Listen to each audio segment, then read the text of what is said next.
како ми велат било што било, ајде да тераме натаму. Ке заборавиме на сите оние стотици милиони евра кои ни ги украдоа. Ке заборавиме на избеганиот Ковачевски и на Груби.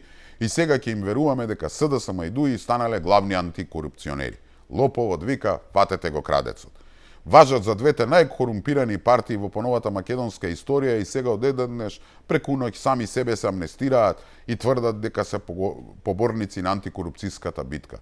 СДСМ и ДУИ, партиите чии функционери од типот на Ковачевски и Груби и ред други се дел од најголемите корупцијски скандали, тешки стотици милиони евра, сега се фалат дека формирале тела кои ќе ловат корупција. Ама нема да ја ловат и расчистуваат со својата, туку ќе ловеле, нели, нова власт. Да не ви се верува.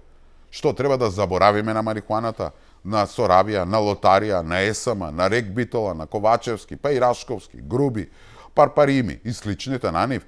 Треба да заборавиме дека Заев и Филипче одеа на настани со државен хеликоптер, а ДУИ со авионот си леташе до Ниш? Да заборавиме дека Заев и Филипче летаа на државна сметка до Прилеп за да изграда почеток на изградба на некоја енергетски ефикасна градинка и то среде пандемија?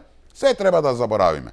Ама ете, тема треба да бидат нивните спинови и лаги дека некој сега го злоупотребува владиниот авион. Ајде вака еден предлог.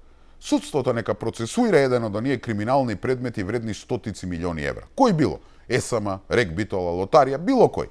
Па нека ги заплени украдените пари, па со нив, како држава, ќе купиме еден гланц нов авион. И него, освен за патувањата на председателот, премиерот, министрите и останатите функционери, ќе го искористиме да го вратиме, не знам, Ковачевски или Груби. Бива?